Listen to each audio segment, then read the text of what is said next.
Welcome to the Type 1 Lifting Podcast. Now enjoy the show.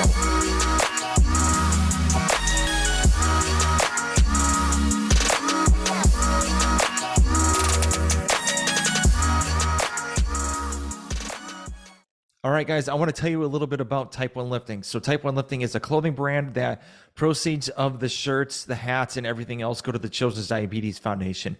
This whole t-shirt company started from me taking care of a 5-year-old girl from the emergency department at the Children's Hospital I worked at in Atlanta for a while back. I thought I needed to do a little bit more than kind of just talk about my story.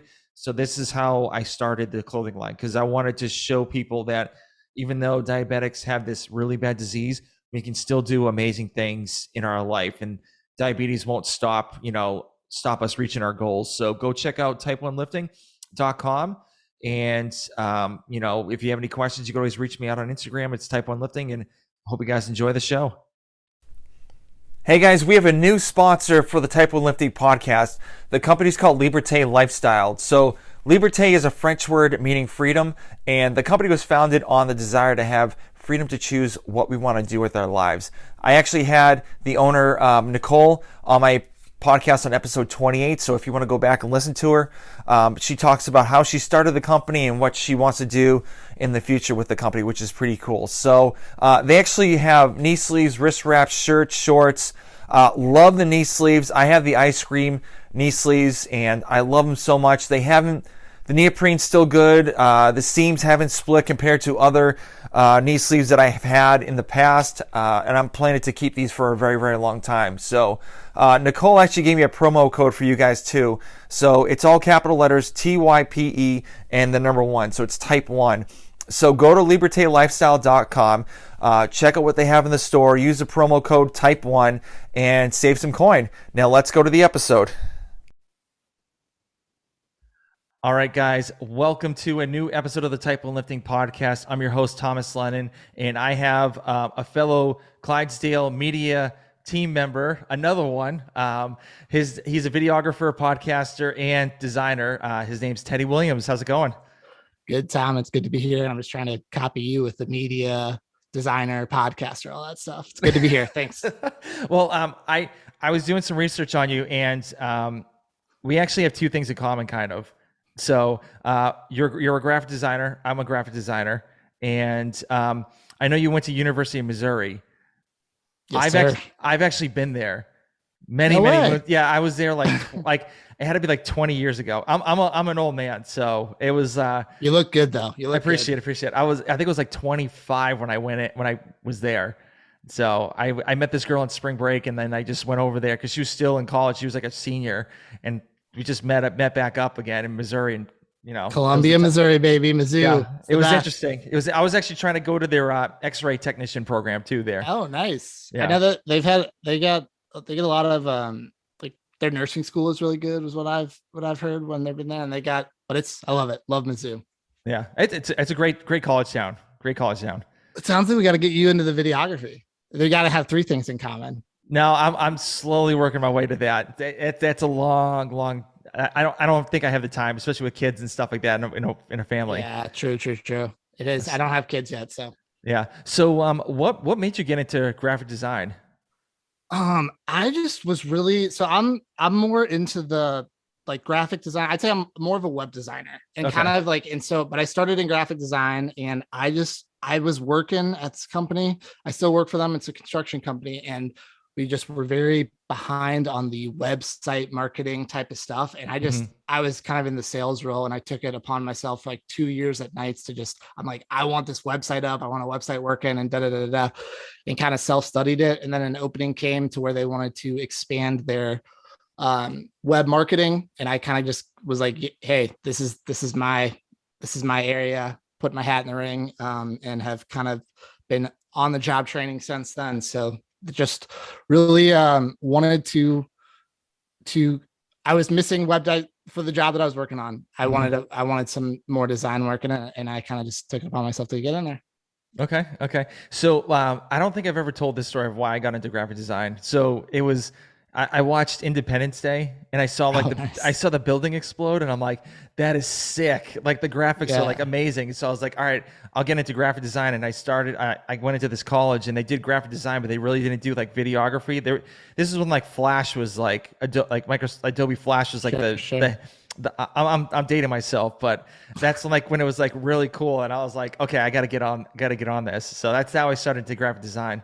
Yeah, that's awesome. That's a way cooler story than mine. And to be clear, I started in graphic design. I would say I was a graphic designer, and I've kind of graduated or level to just a different, more of like the UX and web design as things have gone on. So that is definitely where my heart lies as well.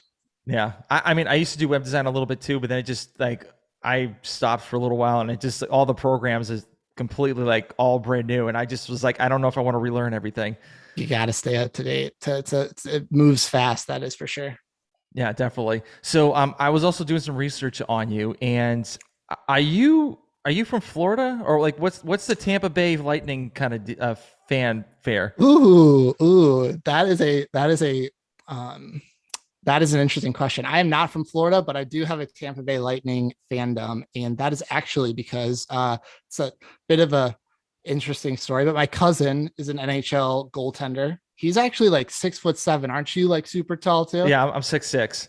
So he's 6'7". His name is Ben Bishop. So it's my mom's side. And he's been traded around, but he made a big run in Tampa. And that's kind of where he made a name for himself. And so he now plays for Dallas.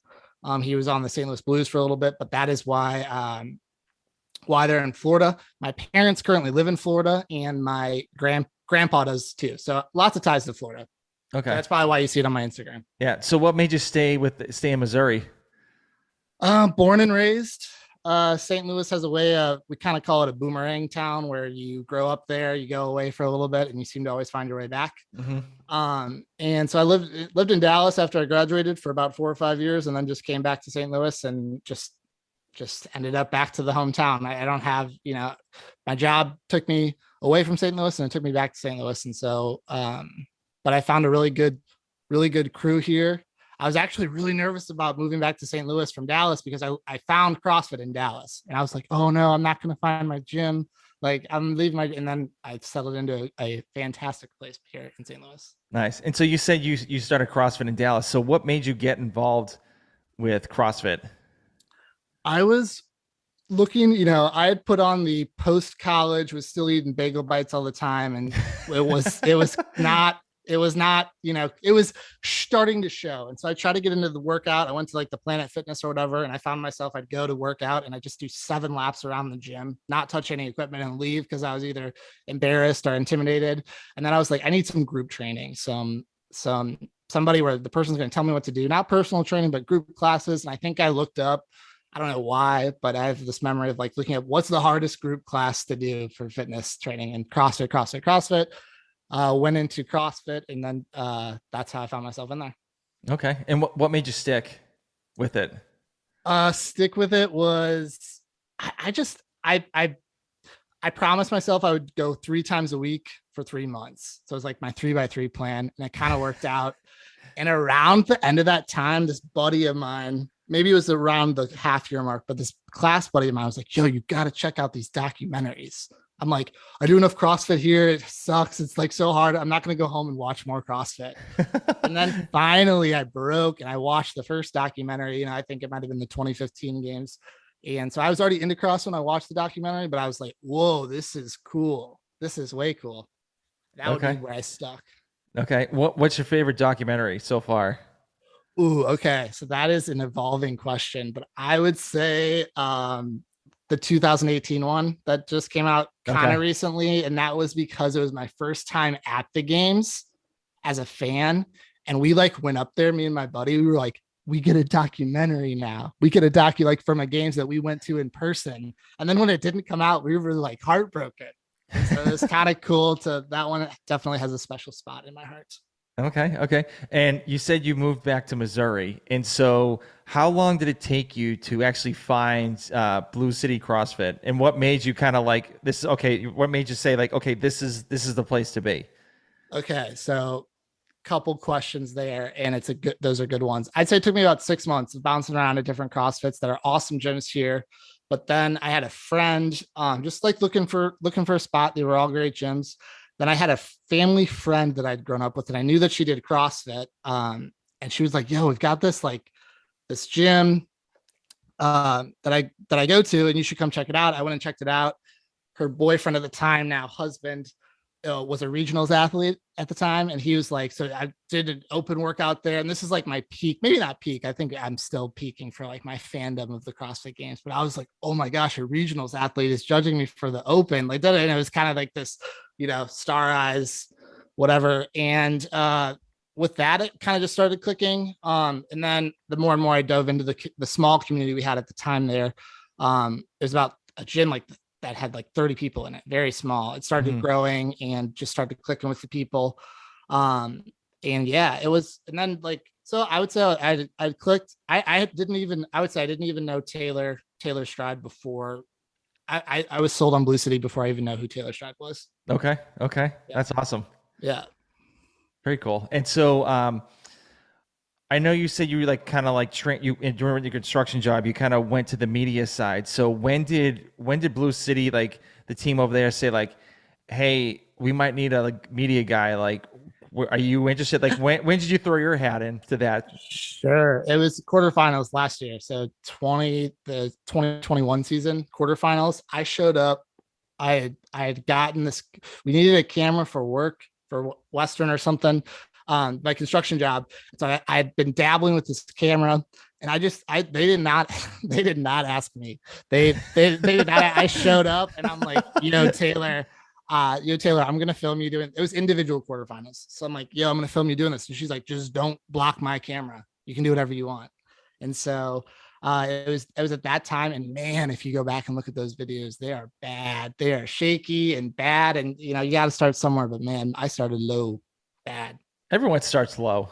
Yeah, no, it was good. I like looking back, and Taylor and I like laugh looking back on like this was 1 year ago, this was 2 years ago. And it's pretty funny to Yeah. now and then. Yeah, I mean, obviously, you could probably listen to my podcast and hear like the really shitty echoing and all the sound and stuff like that. Like my first podcast was in a Panera Bread, That's aggressive. I love it. so it was I funny love it. because like the first episode was she's a diabetic weightlifter and Maddie, her name is Maddie Bolin, and I was like, they went on vacation. I started a new job, and I'm like, I can't. My family was on vacation. I'm like, I can't leave because I just started this new job, and so she was doing a weightlifting meet, and I'm like, I got nothing else to do. I'm literally sitting down watching TV doing nothing. So I'm like, I'm gonna go to this meet, and so watched her lift, and I was like, hey, you want to do a podcast? And she's like, sure. And like literally I met her for like 5 minutes and she's in my car. We're going to Panera Bread and getting lunch. And then we just literally did like an hour-long podcast, like literally on my phone and two lapel mics. I respect that so much. That's so good. That is Yeah. so good. When, if I can, when do you think like the podcasting started sticking for you? Or like when did you go from? I mean, you got to grad. That's a long road from lapel mic to this operation you got going now. But when did you? Yeah. When did you start being like, I'm a podcaster? Uh, I'm thinking like half like the 6 months I was in because like I think I met some other like diabetic weightlifters and like people diabetics in like the CrossFit space, and then I interviewed like Adrian Conway, Nick Urankar, and like all those dudes. Like, and I'm Big like, names, big yeah, names. yeah, and I'm like, and I'm still using my lapel mic and stuff like that, and I'm like, okay, like I'm actually like getting some traction, and like I interviewed this the one that really like blew up was obviously the first one I did, but the second one was with Kelly Wild. She was a three times CrossFit Games athlete and a type 1 diabetic. And like she had her, like there's a picture of Yeah. her with her glucometer. Like she's a teams athlete. And so there's her glucometer like while she's doing the CrossFit Games and everything. And then the next one I had like, Jessica Butner, which is like the #1 power lifter in her age bracket. And she's from Canada. And she like deadlifts like 500 pounds or something like ungodly and like squats like it's insane like how much she does. And then like I just noticed like my downloads were just going through the roof, and I was like, okay, all right, I think I got something good going on here. So and I kind of stuck with That it. that's awesome. When you get that's like double verification. You got the big names and you've got downloads to show for it. That's really exciting. Yeah. And then like it's funny because I've realized that when you do a podcast, like a lot of people want to talk about themselves, or like just some people are just like love doing podcasts. And so I'm like, all right, well, I'll just reach out to people and see if they wanna do something, and then, you know, I see if tell they you want to what, interview. we have a blast doing our little podcast. It's like the Blue City CrossFit Show, me, Taylor, Stride, and Matt Dutman. It's just the three of us. We don't have a ton of guests just because we're not that operational yet. But we just shoot the shit and we have a ton of fun. I Hmm. like podcasting. Yeah, yeah, it's a lot of fun. Well, I want to talk about that a little bit later. So, Yes.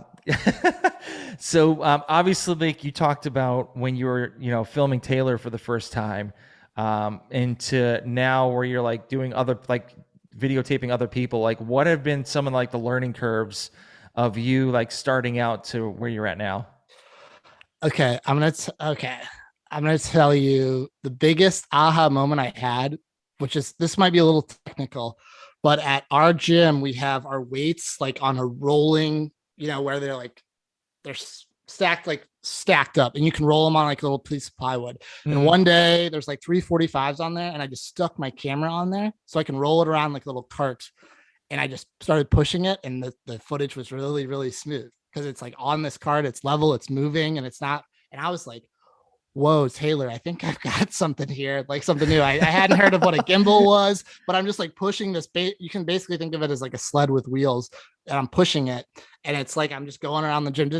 I got really good at the sled pushes. And that was like, whoa, I can actually do some, it wasn't stationary. And that was really big. And then Taylor was like, hey, can you do this for my Instagram? Hey, can you do this? Can you do this? Stephen Wallace is like, hey, can you do that? And I started getting like, you got it a little bit with the podcasting, but I started, um, and it was pretty quick. Like they were like, oh, I love, what I've learned. One of the side note, a big thing that I've learned with these athletes, they do love it if you video them, like which is good, and they should, and they're amazing at what they do, and it's like way better than just having their phone on like a little tripod. And Mm-hmm. so a big aha moment was, weirdly enough, was putting my camera on this little um sled, if you will, of weights. And it was really cool footage. And that's when I started. You can kind of see it on some of my shots. Kind of, it's like generally moving and tracking pretty slow. So Mm-hmm. that was a big moment for me. And then I started doing that all the time. So do you have you watched like other YouTube channels and stuff like that, like Peter McKinnon or like any of those other guys to kind of get some Yeah. tips?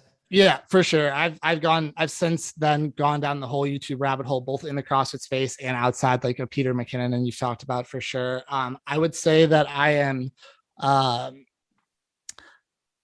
I'm savvy enough. I've graduated from pushing the sled to now I have like a gimbal and I kind of use that type of stuff. I wouldn't say I'm the most technically proficient, but I'm kind of in a mid range where so definitely have done my research. Definitely have.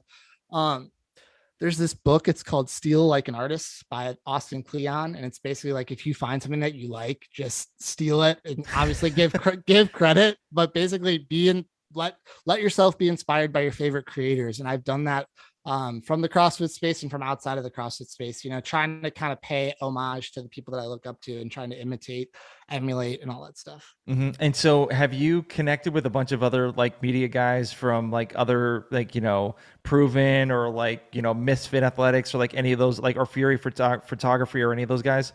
Not a ton, but some of them. And funny enough, dude, R do you know RMK Visions? No, So I've never heard that one.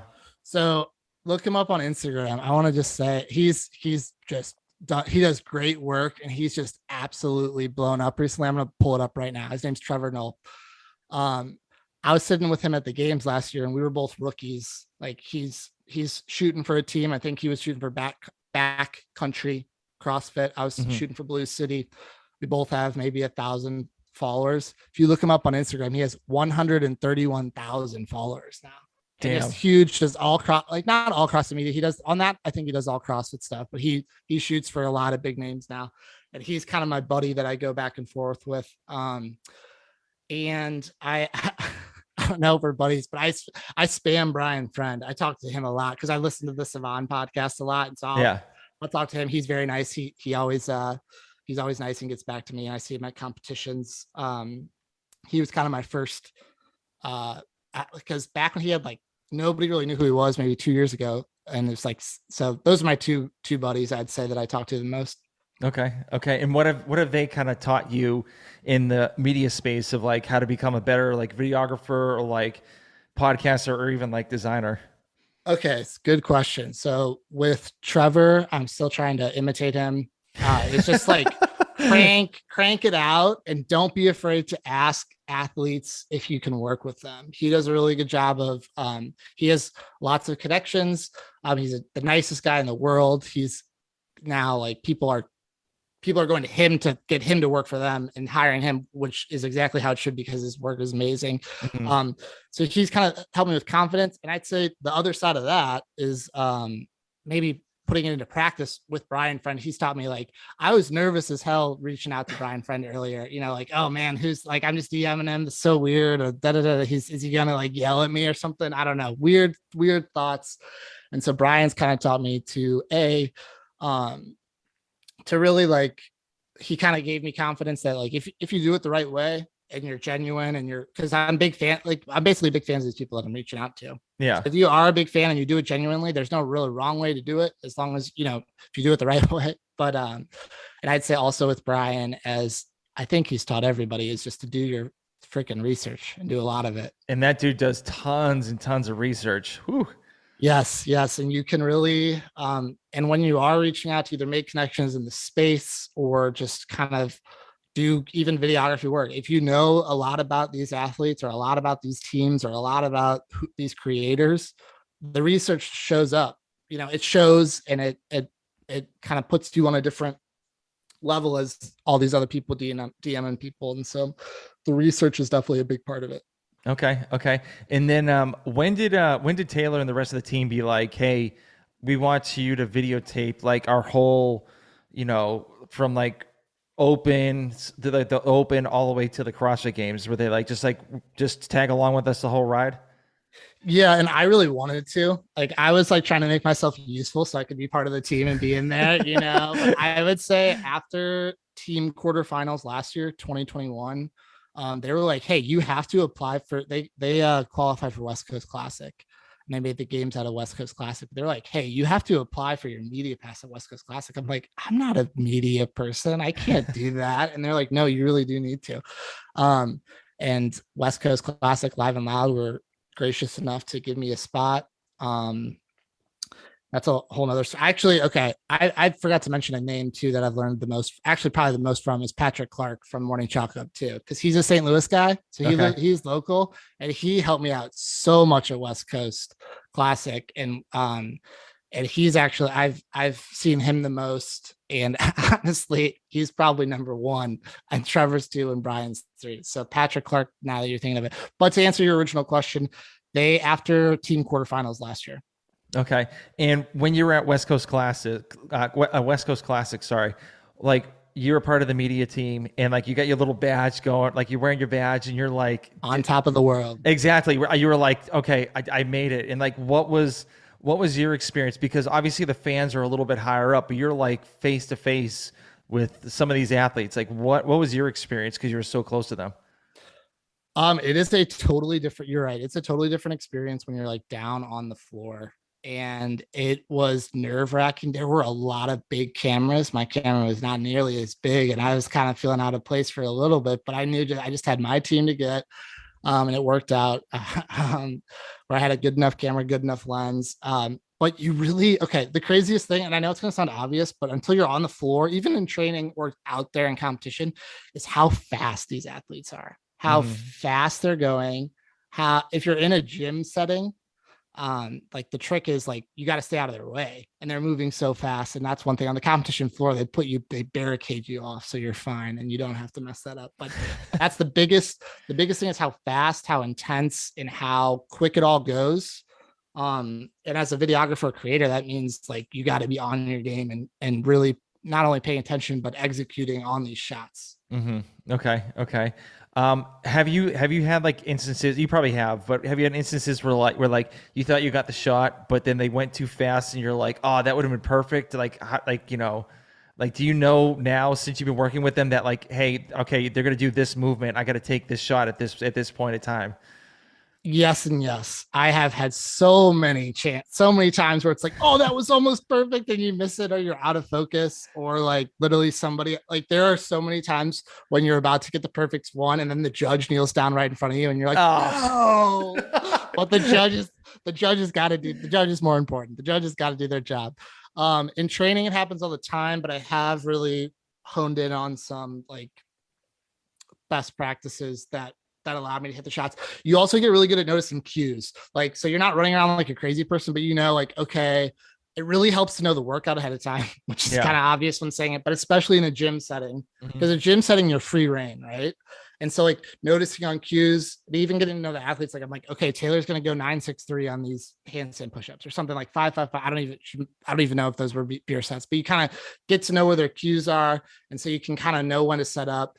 You know, there's that sort of thing. You know, not to make eye contact when they're doing double unders because that's supposed to be really that's like messes up their cadence or something. So you definitely do pick up on all these rules. And Taylor and the athletes, I've gotten to work with them so much that they kind of tell me like, hey, this is where you should be, this is where you shouldn't be, and that sort of thing for sure. Okay.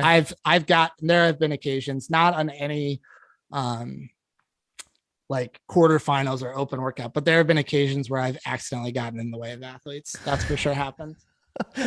So I actually interviewed Taylor, and she's actually coming out. I think the this week. So Nice.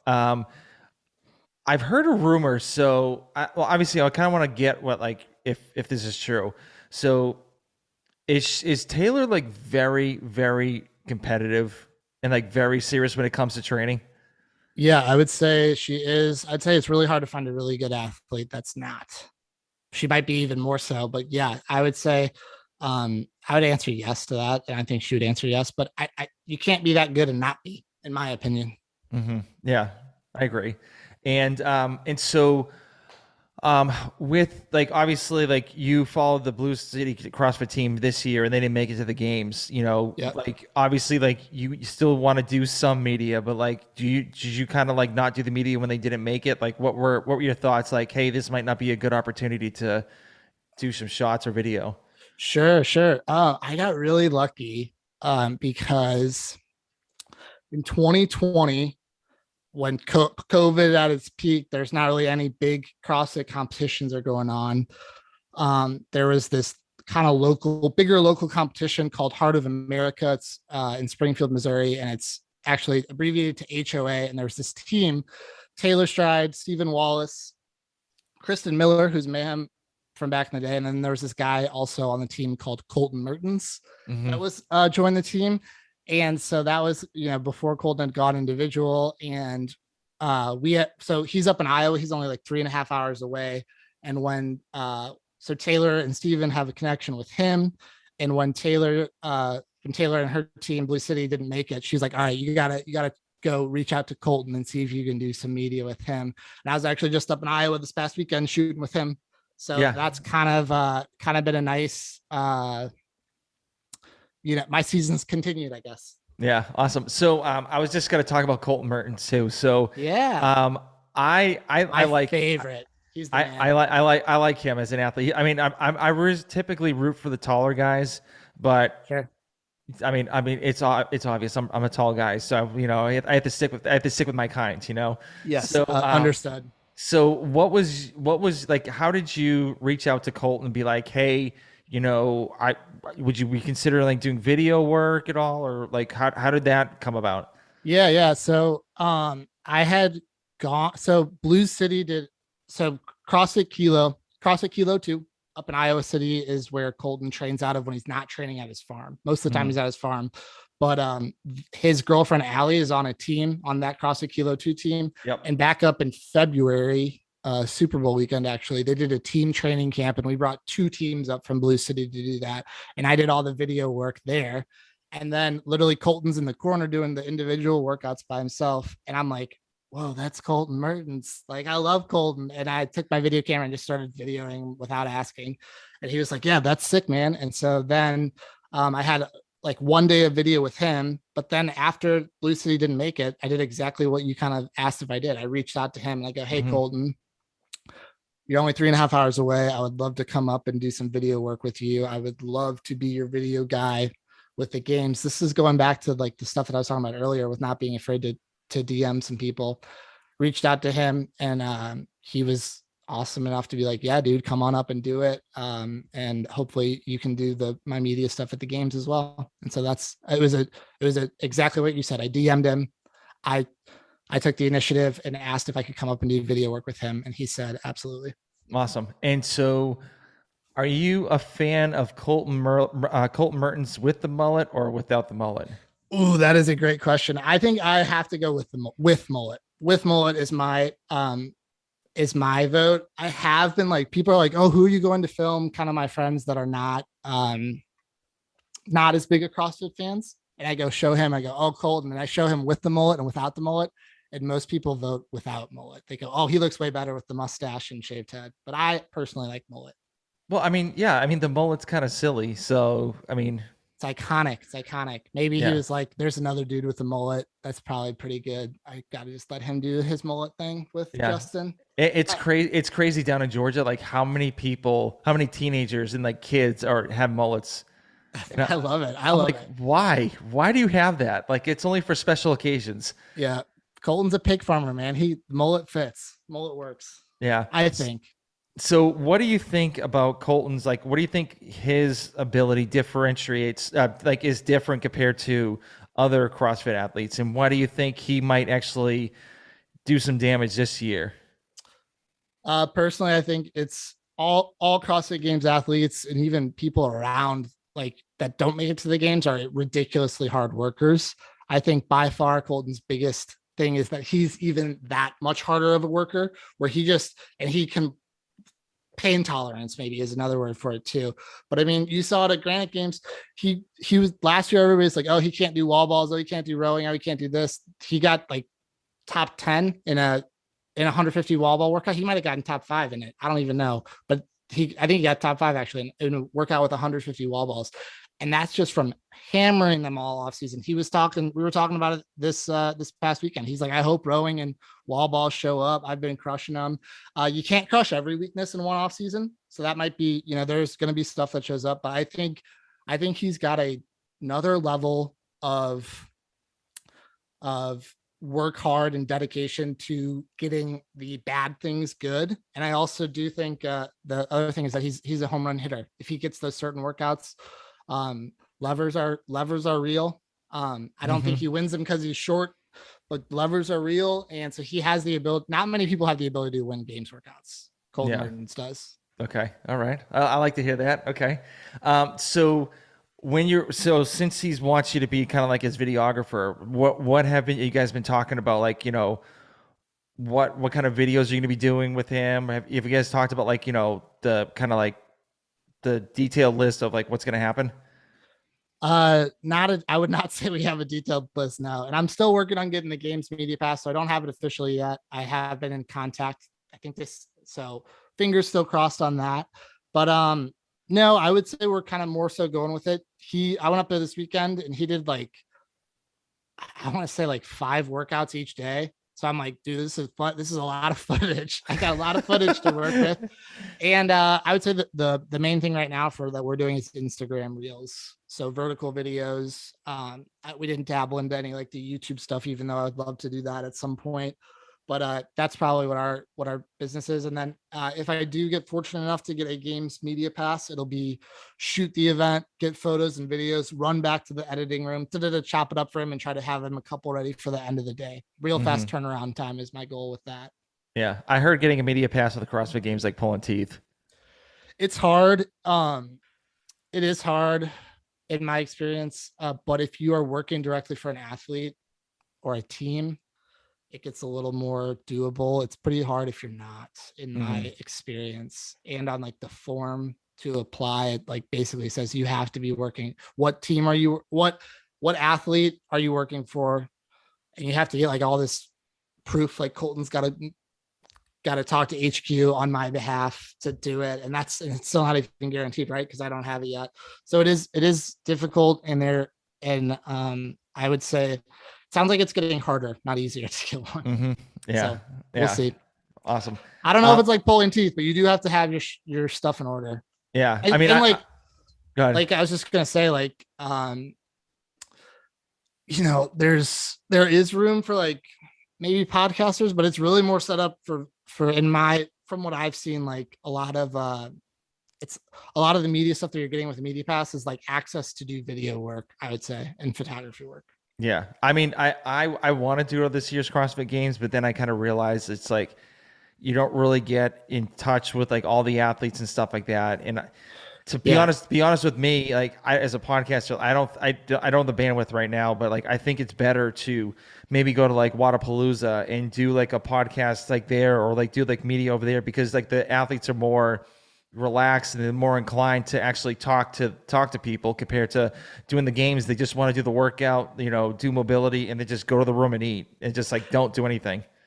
So being a podcaster myself, if I take my videographer hat off and put my podcaster hat on, what you just said is 100% true. I would much rather go to Wadapalooza rather than the CrossFit Games. I There's definitely stuff to do there as a podcaster and being on site at the games, but it would be way better for Wadapalooza. I went to Wadapalooza this year with for a podcaster media pass, and it was awesome. It was Yeah. awesome. That's my goal for next year, just to go to Wadapalooza. That's like on my bucket list. You got to do it. You're in Georgia? Is Yeah, that what you yeah, said? Yeah, yeah, you're right there. yeah, Backyard. yeah. The flights are cheap, so Wadapalooza is a blast, dude. I can't. I think it's. I don't want to.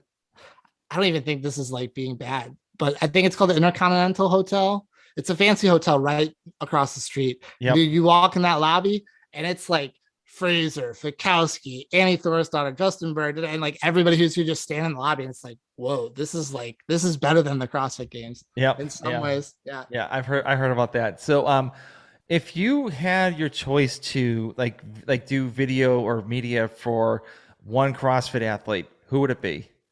Cold Mertens. Okay. Actually, Taylor Stride and then Cold Mertens. Taylor Stride's always going to be my OG. Stephen Wallace is up there too, but right now for this season, 100% Colton Mertens, and it's not even close. I watched the Savan podcast. I'm a big Brian Friend fan, and Cold Mertens is just very tied in with that group, and so there's nobody else. Yeah. Nobody else. I love in the Savant podcast where it's supposedly like Colton Merton's dad calls in. Yes, I was listening to that one too. Yes, yes, it's so good. and it's like I don't know if I could believe. Obviously it's not him, but like in the beginning, I'm like, there's no way that's his dad. No Dude, way. I don't know, but you're exactly right. I know the exact episode you're talking about, and I love Colton. I love his vibe. I love his energy. I love his brand, and I think it's the running jokes with him and the Savan podcast are awesome. Actually, Wadapalooza was a big part of that too. Mm-hmm. The Colton train, baby. Yeah, yeah, and I loved how Wad Zombie actually made like a baseball card for Colton Mertens. Yeah, I could go. I got two of them. I bought I hate two. you. I can see if I can let you have one for sure. But yeah, they're out, man. I got two of them right over there. I could probably go grab it right now. Oh, you're good. You're good. So obviously we're kind of getting into the since you're talking about podcasting. So why did you start podcasting? Okay, great question. Why did I start podcasting? Or why did we start podcasting? If you can't tell, I love talking about CrossFit and I talk about it a lot. And even at the gym, sometimes people are like, Teddy, chill out on the CrossFit Games stuff. And so I was like, Matt Detman, who is Taylor's fiance, and I would say he is Taylor's competitive CrossFit coach, like at these competitions. He doesn't they do mayhem programming, but he does all the on-site competitiveness. They love talking about CrossFit. I'm like, what if we just had like an hour dedicated to this? And Taylor and Matt were all into it. And so I think I think I started podcasting because I had so much I wanted to talk about and say in the CrossFit sport world, and I didn't have a great outlet for it. And so I figured we might as well podcast. And I bought some microphones, and 53 episodes later, we're doing it. All right. I was listening to your first episode today.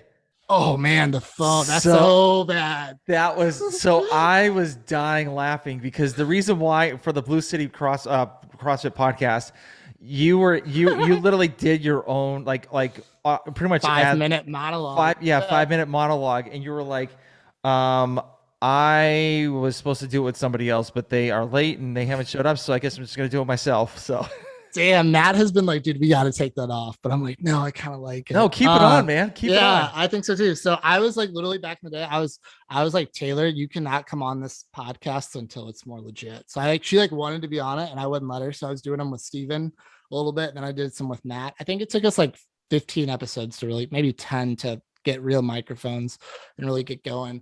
But like Taylor was like, I want to be on the podcast. So I'm like, I don't know what I'm doing yet, and it's only on phone calls and the first one's terrible, so you can't be on it yet. So that was funny. But yeah, So, so I'm obviously like you've had a lot of learning curves. I mean, I have as well. So, I mean, I went through 50 episodes with just like the two lapel mics and my cell phone. hysterical. I love it. So I love it. yeah, it's unreal. Like there's an app I used to use called the Anchor app, and it's like a literally a Yeah, podcast on your phone, and you could use that. it's So exactly what we did. yeah, and so I used that in the two lapel mics, but then like after a while, I was like, okay, I need to upgrade, and so I didn't really want to go nuts for upgrading, Yeah, I and feel you. so yeah, and so like what was your Now you've got a mic stand and a mic arm and all that. yeah I got a Zoom H5 just like sitting there just right Yeah, beside yeah. I me. didn't want to go in too intense. And so just what the H5 the Zoom H5 mixer was for Christmas, and then There you go, this was for Christmas, and then I bought that by myself for like $30, dude. I like it. and then the Your wire for like setup, 10, for $10. your setup is nice. I'm jealous of it. Yeah, It's like talking into this one. it's all good. I mean, it just took a long. I had a Rode Podcaster mic for a while too, and then my wife got me this for Christmas, and I'm like, I mean, obviously Joe Rogan uses it, so I'm definitely gonna use this. So. Exactly, exactly. So what was your whole process of like, doing it by phone and then all of a sudden like buying more stuff to upgrade to where you're at now? Sure, sure. So the first couple episodes were with Steven, and he is an affiliate owner. He's a team athlete, and it just got to the point where it was going to be too much probably work for him. And I was in the market for some co-hosts, and Taylor and Matt both said we'll do it. Taylor and Matt, they're engaged, they live together, and it was just me. And so I'm like, okay, if it's just going to be us three, then why don't I look? So I started looking into equipment, and we always were doing it at their kitchen table. So I'm like, I'm just going to buy the Zoom. I think it's P4, and three microphones, and I leave it over at their house. So it lives over there because we always record it over there. Yeah. And I kind of, and that's where we're still currently at. I've maybe invested a little bit more on the editing side, but I kind of jumped fully into that stage. I'd say about 10 or 15 episodes. Okay, actually, the first one is actually really funny. A funny story. It was right after they had qualified for the games last year, 2021, out of West Coast Classic. And we only had two microphones, but we had like six people. So we were like passing around the microphone, and it was terrible. And quickly after that, I'm like, okay, I need enough microphones for the people. And so we have three over there, and they don't live far away from me. So I just drive over there. We're a little out of our routine now, but we've usually do it like every Monday night or every Thursday night, depending on the week, and we just record an episode. Okay. Yeah. So what are the goals for this for your podcast? Ooh, good. Another good question. Our first goal, I'll tell you what, our first goal was to get to 50 episodes, no matter what. Like just get the content done and get it done consistently. And so we started in August. We made a pact that we would go every week until the open started, and we actually hit that goal, which I make a lot of those content goals, like one reel a day for 14 days, and then you do three and you quit. But we actually hit this goal.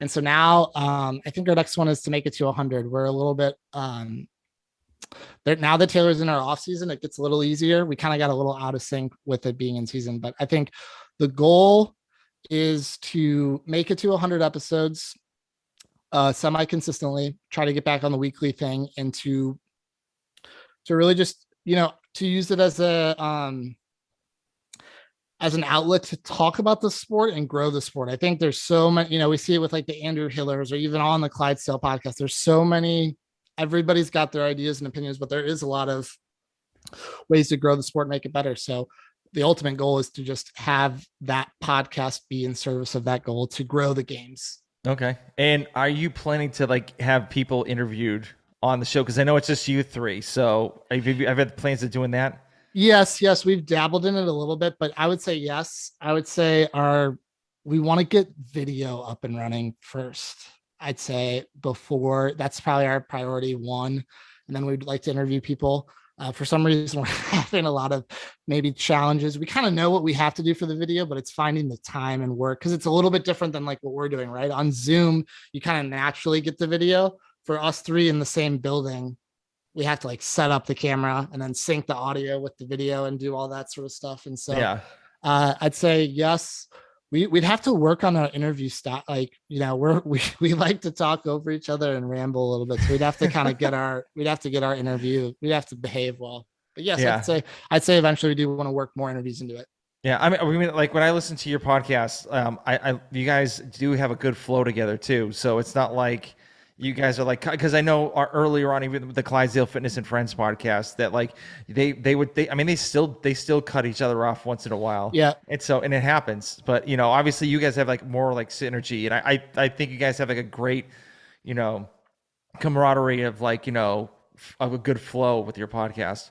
I appreciate that. And we kind of, I'd say that's our number one best feedback that we get is like, we like the vibes, we like the flow, the chemistry. We can tell that you all love talking about this and are all really good friends. And so I do appreciate you saying that. You said you've done some podcasts in person, correct? Like kind of with the mic, or have you not done that? No, Did I maybe I have. I've done the first episode. I've done my wife. I've actually done my 7-year-old kid. love it? He's Saw that. actually shameless plug. He has his own podcast called Curiosity of the Kid. That's amazing. Yeah, That is amazing. I'm going to subscribe right now. That's awesome. and so the main goal of the pod. So I'm sorry. I'm just kind of like No, going off. do it. So what we do is we talk about what he's done throughout the week, and then after that, like talk about like what has he done? He's played like one of the like the week that we did the recording. He saw the Minions movie, so we were talking about the Minions movie, and then after the end, towards the end of the episode, we talk about he had a question for me. So like one of the questions was like, why do birds do not get electrocuted when they're on power lines? What a great question. Yeah, and I'm like, okay, so like literally I was sitting there researching it and I'm like, oh, because their feet are not really great conductors of electricity. That's why I don't they get electrocuted. And I was like, Dad points. yes. And so I was like, well, I could have gone this conspiracy theory way saying birds aren't real, but I was like, no, I don't want to do that to him. I was just joking around, Yes. but they are real. But anyway, but like we Birds are talked real. about that, and then we just went from there. And he's like all about it now. He like just wants like all he wants to do is podcast now. That's amazing. That's like probably the best thing I've heard, like ever. That's so cool. Yeah. You say he's 7? Yes. That's amazing. And Freaking so, that and, he's gonna be a creator, like oh yeah, like just a freaking 5-star creator. yeah. That's Well, awesome. last year we did a quick YouTube video, but I didn't post it because I think he's a little too young to be to post him on there. But we were on the lake in Georgia called Lake Lanier. It's like a big lake, and Yeah. so I literally had my GoPro session and was like recording him. I'm like, he's like, hey, I'm Bennett, and welcome to Bennett's Toy Chest. We're in Lake Lanier, and come along and like have some Like he's fun. just an absolute natural. Yeah, and so like we were like film like inside the water with the fish, and then him like swimming, and then like my wife and my 3-year-old daughter and stuff like that. And so like I put us on Facebook. I didn't put us on YouTube because I once again I don't think he's ready yet, but I did post the interview I did with him on my podcast. And That's so awesome. That's yeah, freaking awesome. and it's on the I saw an Instagram clip and it was amazing. yeah, and so it's on the Clydesdale Fitness and Friends YouTube channel too. So like if anybody Go wants check to it watch out that, yeah. But for sure. yeah, it's fun. I mean, kids he Yeah. loves it. So I was just gonna say on like the chemistry thing, I think I would not challenge you, but if you do a 3 or 4 person in-person podcast, like I think if the Clydesdale Fitness and Friends did it, but they were in person, the interrupting doesn't come across as interrupting nearly as much because it's like a normal conversation. You're seeing each other. So Taylor, Matt, and I talk over each other like a lot, but it feels and sounds a little more natural because you're not like, and then when you cut somebody off, it's not like they immediately stop talking. And you Yeah. kind of hear it. And so I bet if I don't think we're any better at not interrupting each other. If anything, we're worse. But it's because I'm telling you, it's because of doing it in person that it's a game changer, and it just is a little bit, there's not that little second delays and that sort of thing. And so I do think that that is one of the things that comes across. Another one, Arm& Hammer used to do his podcast in person. They'd upload it, and you can kind of see the same thing with his. Yeah. I mean, That's what I would say. I have a three, like I do a podcast episode. It's called the Touch and Go Gang.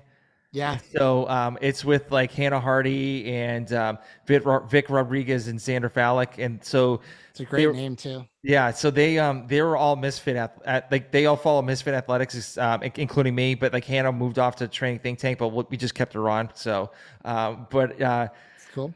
but we do like we started to do like a news thing, like or bi-weekly Yeah, news thing. that's good. So and like I think since the first episode we're like a deer in headlights, and then all of a sudden to the second episode it's like 10 times Yeah. better. Hey, that Misfit the Misfit podcast is in person too. Theirs is Yeah, really yeah, good. yeah. Theirs Those is really good and cool. yeah, I like listening to their podcast because I really like their podcast. yeah, because they talk about everything and even their programming and like other things. It's great. I mean, I would love to do in-person interviews, but there's not a lot of people at like where I live. I don't think it's Yeah. good for I don't think it's good for an interview style show. Hmm. It's that'd be unreasonable, right? Because there's not Yeah, like you just said. So I don't think in person like is really good for like you can't be Joe Rogan. Everybody in the world wants to come to you. yeah, So like I would agree with that. I think it's unfeasible or unreasonable, especially in the CrossFit world, to do an interview based podcast in person. yeah, yeah. And No, I I think they agree. both have their pros and cons, right? Because like we talked about it a little bit too earlier, where we're struggling to get the video podcast up and running, but the remote podcasting pretty much has it built in.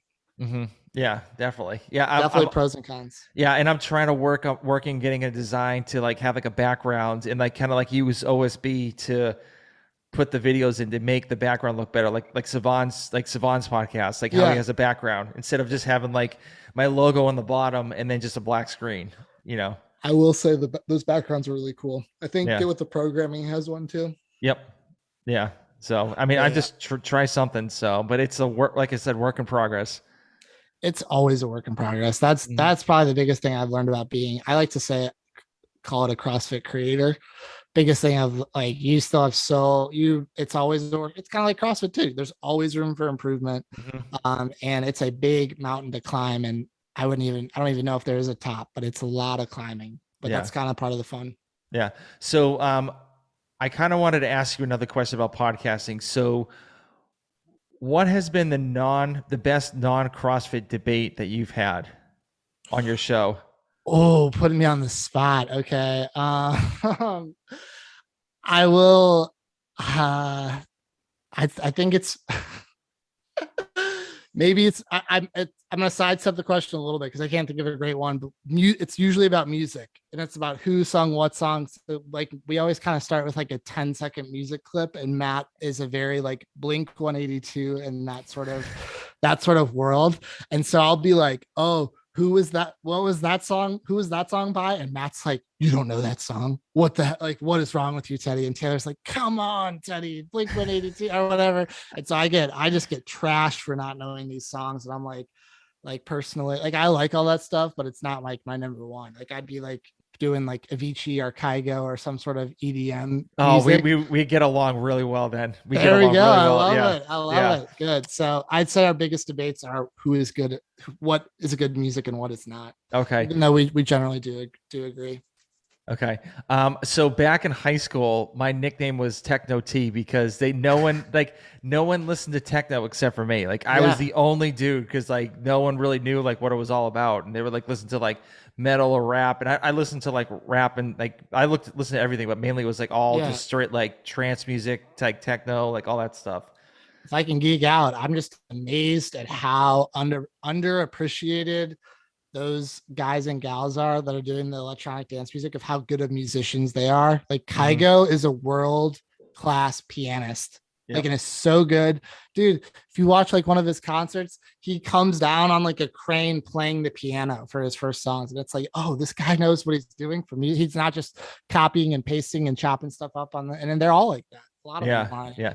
So speaking about concerts, what's your I know I've heard you're a big concert guy. So like what's your favorite concert that you've ever been to? Ooh, favorite concert. I might do a quick 180 here, but the best concerts that I've ever been to are Dave Matthews Band concerts for sure. Okay. Okay. Um, and I love those. I haven't been to like a Kygo show or anything like that. I would love to see that, but I just haven't been. But Dave Matthews Band puts on an amazing concert.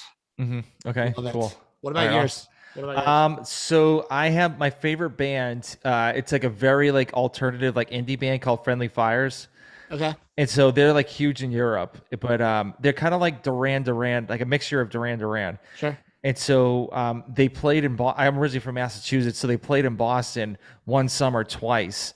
And so I was able to make it to both concerts That's amazing. with my wife, and it was just like and it's not like a big venue like Dave Matthews Band would play in. It's like a small club, and it was like Yeah, unreal. Like the guitar, I literally could have high fived the guitarist if I really wanted to. That's how close we were with the band. It was that's like amazing. just listening to them and like singing their songs like verbatim. It was like it was awesome. And then like the on the second concert, the opening act, the lead singer was like so hungover he couldn't sing, and so and so That's the amazing. and so the drummer was just like he's big into techno too, so he was like DJing like techno music the whole time for like the intro before they started. That's an incredible story. Yeah, it was awesome, and like where everyone was like, "Yeah, it was awesome," and he's like, "Shut up! It sucked. Get out of here. Just wait till the real concert goes on." Have you heard of the band Angels and Airwaves? I bought the first CD when they came Nice, out. Yeah, nice. That is what Taylor listens to religiously. Always at the gym. Da, da, da, da. So I listen to a lot of Angels and Airwaves. I've been listening to them for like 6 months, and then Taylor's like, "Yeah, this is the lead singer from, or this is the singer is from Blink 182," and I was like, "What? I didn't know that." But yeah. yeah, so that's what. Just fun fact. That's what we. If we're working out at Blue City and Taylor's there, it is. I can guarantee you, it's either Angels and Airwaves or Big Booty Mix. Okay. Yeah, I don't really listen to anything when I work out. So I like train in a global gym, and so like I Oh, don't you don't listen to anything. That is weird. no like no headphones, nothing. I just sit there and just go. Like I don't. You listen to your breath. Yeah, pretty much, and just like listen to my heart just like coming out of my chest. So I don't know if I could do that. I mean, I'm sure if I could, I had to. But oh, that sounds rough. But good on you. Good on you. you get the hang of it. So I'm sure. Yeah, it's a learn thing. yeah. So we're getting close to the end. I probably talked too much. I'm No, sorry. no, no. You're perfect. Like I like to keep it like around an hour, so we're getting Yeah, close to that. So let's do it. Scott Schweitzer from the Clydesdale Fitness Friends podcast had a question for you. Oh shoot, let's go. Are you planning to be the photographer for Taylor and Matt's wedding? Good question. I did get asked to do a little bit of the videography work. And so, yes, I will be doing some. I think I'm going to be primarily a guest of it, but I am doing some video work. Yes. Okay, cool. Yes. Good question. It's coming up in September and it's going to be a freaking blast. Nice, nice. I'm kind of old. I've passed all the wedding phases, so I'm old enough like that. I'm not doing it anymore. Yeah. So Yeah. But yeah, good question, Scott. He knows. He knows. yeah. So what do you have? Do you have any goals like that you want to achieve, like personally and either fitness or videography wise by the end of the year? Ooh, by the end of the year, by the end of the year, by the end of the year. Maybe get a small sponsorship on the podcast. That's one goal. Um, Getting a media, I haven't gotten a media pass yet. So working with Colton, getting a media pass would be a goal that I hopefully will achieve soon. And I want to get back to doing our weekly episodes, our weekly podcast episodes. We did that for a really long time, and I want to use this off season, maybe starting again in August. Go for so there. I'm just going to go on the record and say it. My goal is starting after the games to go to publish a new podcast episode every week from the games to the open. So yeah, that's my goal. Those are my goals. I've got other goals too, but by the end of the year, those are them. Okay. I want to one day. I would love to one day be a full time CrossFit creator. That seems to be a ways off, and not too many people get to do it now. But it's a long road. I don't see myself being out of the sport ever, and so maybe one day. Yeah. Awesome. Very cool. So what would you tell somebody that's like really new into the media space, like what to expect throughout the whole journey of them being a videographer or like being in the media space for CrossFit? A lot of it will not come to you. You'll have to go to it. You will have to make the connections. You will have to um, send the send the messages. You will have to bring your camera to the places. You will not be asked to bring your camera for a while. You have to be really, really, really good for the people to ask you to bring your camera. But if you bring it along a lot, it eventually happens. And so that would be my advice: would be to play offense, not defense. Okay, I like that. I like that. Yeah. Um, you kind of talked about a book that you've earlier, but what is your favorite book? Ooh, favorite book ever? Yes. Like ever. Oh shoot. Lord of the Rings, all three of them for sure. I Okay. listened to those on audio repeat, like da da da da. Nonfiction, I would say Made to Stick by the Heath brothers. Okay. All right. Cool. Um, So I gave you four books. I know it's all good. It's, I'll take that. So I'm actually reading a book. I have it upstairs. It's called Going Live. Nice, I like it. So it's in like it was in the business section. It's talking about how like video is here to stay, and like that's the way to go. Go live on like LinkedIn or like other Yeah, places in the space, and like that's how you get like your sales and stuff like that. So I'm kind of just starting that just to get to see what that's all about. you'll have to report back and let us know if it's I, awesome. I will do. Will do. Yes. Uh, so what is in your gym bag? Gym bag. I've got thumb tape. I've got my knee sleeves, even though I really only use them for rope climbs. What else is in there? I've got a couple patches, a couple wad zombie patches in there. I usually have an extra change of clothes because it's so humid in St. Louis that it's so disgusting if you want to go anywhere else. Hmm. And I have two pairs of shoes that I use, so I'll have my non-pair of shoes that I'm using in there as well. Okay. Okay. So I'm going like super deep on this one. I So hope I have a good answer. so let's just say you're on your bed and it's the last day of you on this earth and you have all your friends around your bed. How do you want people to know you as? The creative, cool guy. That was nice. Okay. That's kind Okay. of my, I don't know, that's very deep. Somebody that made the world a better place, creative, brought a different energy. I love the idea of kind of being contrarian, maybe not for contrarian sakes, but like looked at the world differently. When I think about this, I think about the musical Hamilton. Have you ever seen it or listened to it? Okay, well then it's going to be too much to do, but like that dude freaking got shit done, and I would like to be like him. Okay. Okay. All right. So where can people reach you if they have any questions with like, media, videography, design work, or like how to reach out to other athletes to, maybe, have them like do some work for them? Best is on Instagram, and it is Teddy underscore Williams. Teddy underscore Williams on Instagram, and DM me anytime, and I will answer. It's how I've grown a lot in the space, and it's how I'd encourage anybody to do it. So that's absolutely the best place. All right. Listen. Thank you for doing this. I really did enjoy like our time chatting and stuff like that, and kind of like shooting the shit when it comes to like podcasts and other stuff. So, I had a uh, blast. I love nerding out about it. And I love what you're doing. Please keep up the good work. The podcast with your kids sounds freaking awesome. I'm yeah, excited about that. I'm really excited about that. So Yeah. he's and he we missed this week, and he was getting so pissed. It was hilarious. Come But on, Dad. Come on, Dad. he's in Florida. I'm here. I'm in Georgia all by myself. So we're not doing a Yeah, Zoom. yeah. So All right, I feel you. Well, thank you for having me on. all right. Well, I'll talk to you later. Thanks, man. Hey, thank you very much for